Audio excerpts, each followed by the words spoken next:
We want to start our episode with the sad faces of the Russian delegation at the negotiations in Istanbul. Watching these conquerors is pure pleasure. Having to go to negotiations the day after Operation Web is something you wouldn't wish even on your enemy. But for these enemies, we wish nothing but the worst. For those who got caught up watching Korean dramas or have been on ice and don't know what Operation Web is, let us briefly remind you. It's a new chapter in the history of military affairs and advanced technology. Mossad pagers are giving way to the SBU's trucks as the new leaders. Impressive. There he is. There he goes up again. Where he's taking off from? No idea. There he is. There he is. Both of them out of nowhere. Both of them. Impressive. The Security Service of Ukraine carried out a unique operation to destroy the occupier's strategic aviation. Thousands of kilometers from the Ukrainian border, trucks parked near military airfields and launched FPV drones controlled by artificial intelligence. As a result, about 40 flying missile carriers were turned into barbecue grills. This is how the Bili airfield looks strategic enemy aviation. A fresh new drone has arrived. And look, again, they're blowing everything up right here. Mom. Whoa, more drones. Oh, no, they're fresh. We gonna die? Israel's Mossad congratulated their Ukrainian colleagues on a successful operation and trolled Trump. On their page, they wrote, "One person said that Ukraine has no maps. Another replied to him that he was mistaken. But the most vivid reaction, of course, came from the Russians.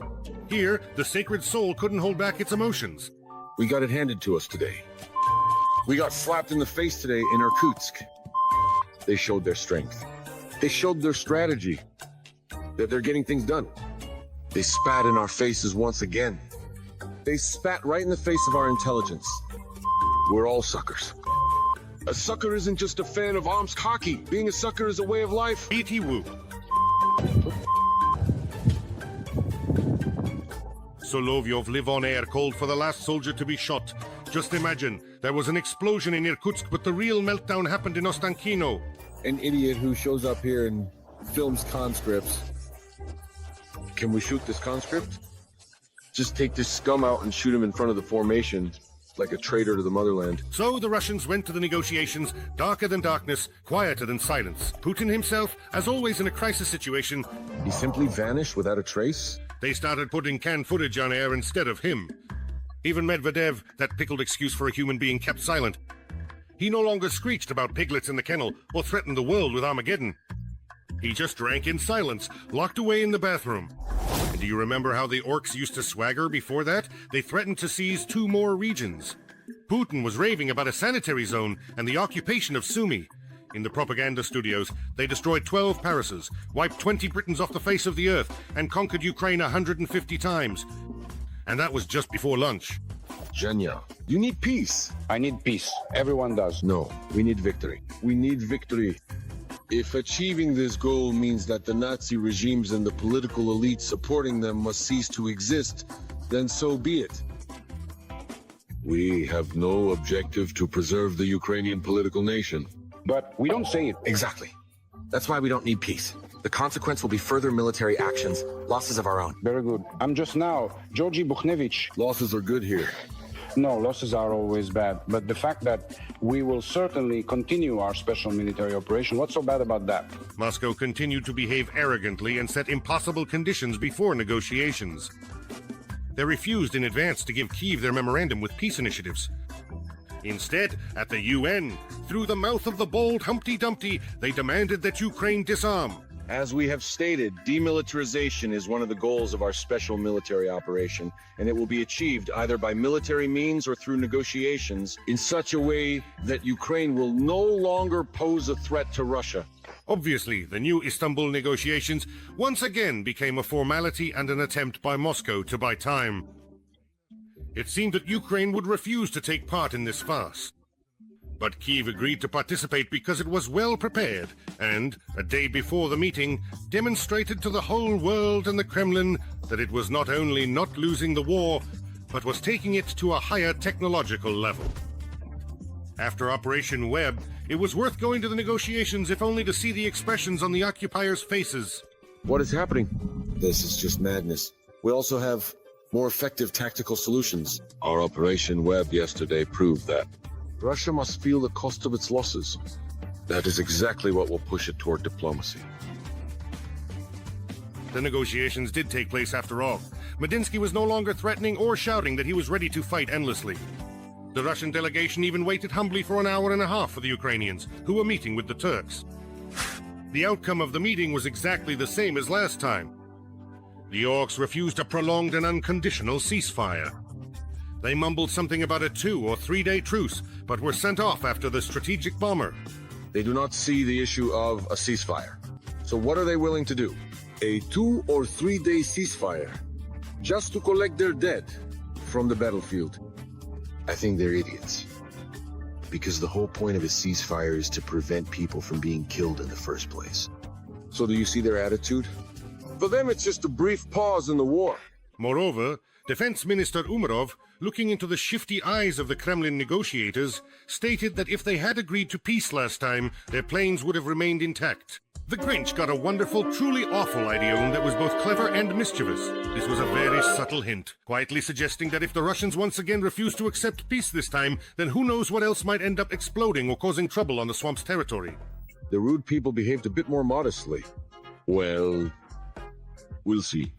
Maybe we need to hold a couple more events like this, and then everyone will behave or at least try to behave like decent people. The Ukrainian side put forward a simple and clear set of demands: a long-term ceasefire along the front line, an all-for-all prisoner exchange, and the return of all abducted children. The Kremlin puppets, as expected, couldn't make any decisions on their own. They listened to the Ukrainian demands and said they would go back and think about it. In reality, they just acted like Postman Pechkin. They brought a piece of paper with the same unchanging wish list. For a full settlement, they demand Kherson and Zaporizhia, recognition of all occupied territories, lifting of sanctions, refusal of reparations, official status for the Russian language, and disarmament of the Ukrainian army. You know, if you really want too much, basically, you're just sticking your lips out for nothing at all. Subtitles. But the funniest part isn't even that. It's the conditions under which Russia is willing to agree to an unconditional ceasefire. There are 8 of them in total, but even just 3 are enough. The Ukrainian armed forces are forbidden from moving around Ukrainian territory, except for movements aimed at withdrawing from the Kherson, Zaporizhia, Donetsk, and Luhansk regions.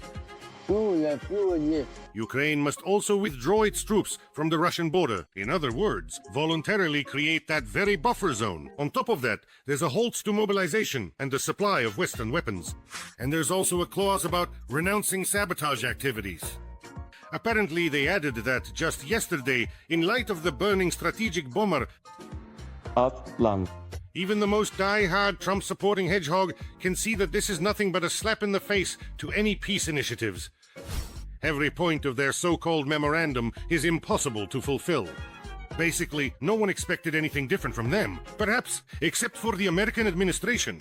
Putin decided to keep fighting a long time ago and only uses peace talks as a way to delay the imposition of tougher Western sanctions. Like, don't hit me. See, I'm very peace-loving. It's just that no one wants to make peace on my terms. Fact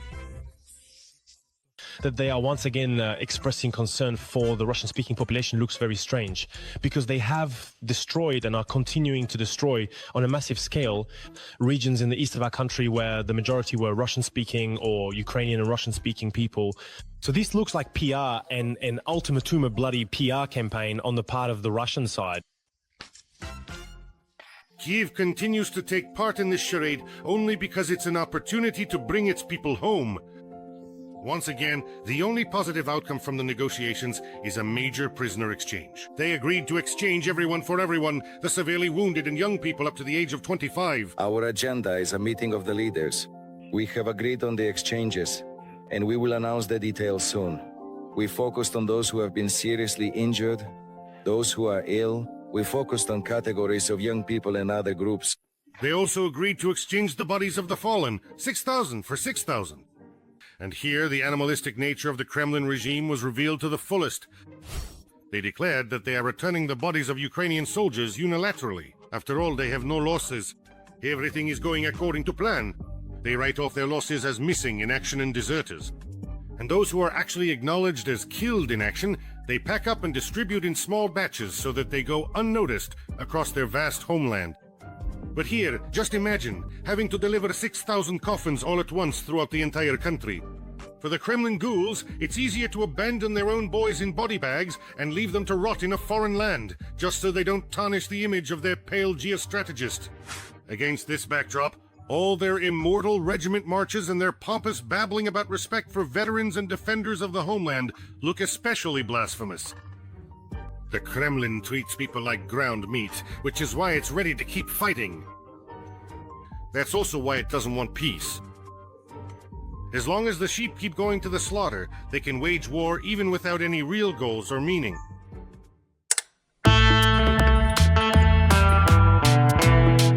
I would like to remind you that this video is created for entertainment purposes and contains elements of satire and irony. All facts and events are presented in a hyperbolized or exaggerated form to convey a comedic or dramatic effect. Our goal is not to mislead, but to highlight humor. Please take it with a smile.